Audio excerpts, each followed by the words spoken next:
Saturday, the 9th of August. This, of course, will mark 69 years since the 1956 march by 20,000 women to the union buildings to challenge inequality and oppression on the basis of race and gender. And as we see Women's Month starting, we reflect on the impact of gender-based violence and femicide on women. A Human Sciences Research Council report from 2024 shows that 1 in 3 women in the country has faced physical, intimate partner violence at some point in their lives. The findings paint a very troubling picture of suffering that often stays out of sight, affecting millions of women and girls across the country. Well, to discuss what the President has described as South Africa's second pandemic, we're joined in studio by the Minister in the Presidency for Women, Youth and Persons with Disabilities, Sindisiwe Chikunga. Minister, thank you. Thank you very, very much for joining us here on the program. So if we look at these statistics, I mean, there obviously are numerous plans and efforts underway from the Presidency and from the government that are there in place, but it just feels like it's not doing enough. No, thank you, Leanne, for having us just on the eve of the important month, our month, Women's Month. As I think you have said in your introduction, this is the time where we remember those heroines who marched to the Union Building in 1956. And that march followed the 1954 Women's Charter that actually spoke about women empowerment. And in 1956, women took it to the street and said, not in our lifetime, not in that gender inequality will continue to happen. We're not going to carry passes as women, and took it to the streets. And these are the broad shoulders that we stand on as women. And this is the program that we are implementing. And maybe just to indicate that the Women's Month this time around, we have given it a theme. And the theme is building resilient economies for all.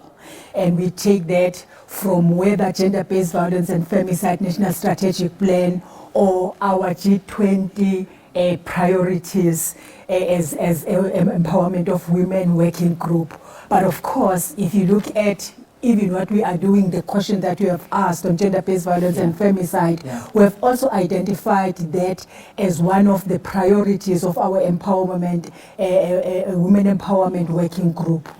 Because, as you have said, gender-based violence and femicide, not only the Human Science Research Council has actually confirmed that it happens between intimate partners, but also the South African Medical Research Council has also said 60% of femicide, they happen between intimate partners.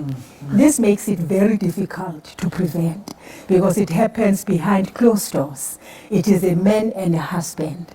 And most often than not, if it affects important people, they won't even talk about it because they are protecting their status as a woman, for instance, as a minister. And they are also protecting the partner who also may be occupying a very important position until such time that somebody is killed. But of course, it also happens because it's a boyfriend and a girlfriend. And the girlfriend feels that I can no longer continue with this relationship. And the boyfriend feels that if I don't have you, no one must. And those are the things. And it becomes very difficult to prevent. However, one thing that we have seen, Leanne, that we believe it's important, is that now people of South Africa are aware of gender-based violence and femicide. I was in Nelspruit last week at the police station Bombela, together with the minister from UK, who is also assisting to fund our gender-responsive fund. And she was actually taken aback when we were actually saying to her, more women now are reporting gender-based violence because they are now aware. Do statistics show that, though? It does.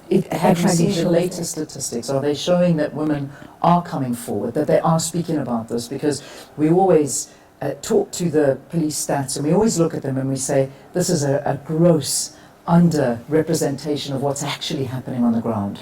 In fact, women are reporting cases of gender-based violence now. And that is why we are forced to increase the number, for instance, of Tutuzela centers and the shelters, because if you don't have this, then of course you don't know where to take them to. And that is why I think just in few years ago, we're talking about few Tutuzela centers where now it's 60. They're not enough. 66. Yeah. They're not enough. And that is why we now have GRIP, for instance, organizations that are operating within police stations, so that when you come to report gender-based violence, you don't report it at the center, at the community center, but you are taken to a side room where you report it. But also, one thing that I liked about it is that they become your friend. They prepare you for the court. And that is why the cases for people who are exposed to such services, they don't withdraw them, because they have these friends of victims working with them, but also ready to take them to shelters. Yeah. I actually visited those. We wish we could have many of those. They are not enough. Yeah. And because they are not enough, they therefore, in areas where we don't have, it's still easy for women to report a case today and to withdraw it the following day, maybe because of the fact that it's the intimate partner. So, Minister, when we look at the government's implementation of the National Strategic Plan on gender-based violence, because that is the very, very big one that we're hoping is going to make a change, as well as your effort to combat the crisis, where are we at? How is that looking? In fact, when it comes to reporting by departments, in 2021, when after the launch of the NSP, National Strategic Plan, departments that were reporting were only 10, and even that reporting was not as engaging and informative as we would want it to be. Today, we are at the average of 33. So there's been increase in the number of departments that are reporting on gender-based violence and femicide. However, we're still not happy with the manner in which they spend budgets that they have, and we are insisting on that. But also, if we look at what is happening on the ground on gender-based violence and femicide, we now have, for instance, data capturers in provinces and data analysts in provinces. They are being funded by the EU, and we're appreciating that from the EU. And therefore, they are able to give us information to say, in that area, there is prevalence of gender-based violence and femicide, or women are being attacked in that area. And that is where we also bring in the issue of 100 days challenge, where we then say, what is actually happening there? Say, for instance, we discover that it's because of lights. I'm making an example. There are no lights in that area. We then say within 100 days, well, you must address that problem. And that is actually helping. If you look at how the 100 days challenge is done in Limpopo courts, they actually were able to address the issue of backlog of cases of gender-based violence by 80%, 86% within 100 days. And as a result, you find that the courts are not only looking at gender-based violence and cases only, but other cases to say, if this 100 days challenge can actually give us such results, then of course it means maybe it's the way to go. So, Minister, we've got literally a minute left, so it's not going to be easy for you to get into it, but these are positive stories, and I'm so glad you're highlighting the positive stories, but there's also talk and concern about the GBVF multi-stakeholder structures in over 50% of municipalities as mandated. It doesn't feel like there are penalties or corrective measures in these government departments to ensure that they abide by these.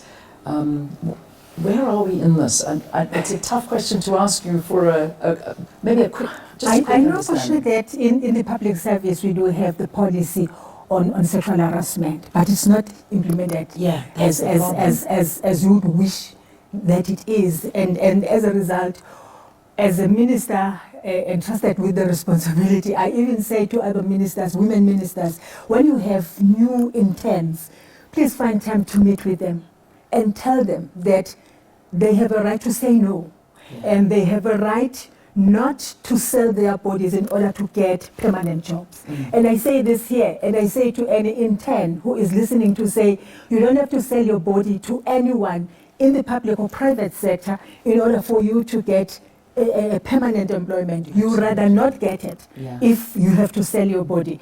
And for me, that's the message. And it is, of course, the departments have the policy from the Department of Public Service and Administration on how to deal with sexual harassment. Okay. But, and Leanne, We need time. we need time. And we need time to talk about that. And Minister, we will. We'll make much more time. I know Sakina is also going to come in and say goodbye, but you know, this is we're seeing the start of Women's Month coming up, and we need to focus more and more on this because it's a problem. We haven't even addressed trafficking with you because that was a big focus we took this morning, human trafficking, particularly women and children, but gender-based violence right up there as well.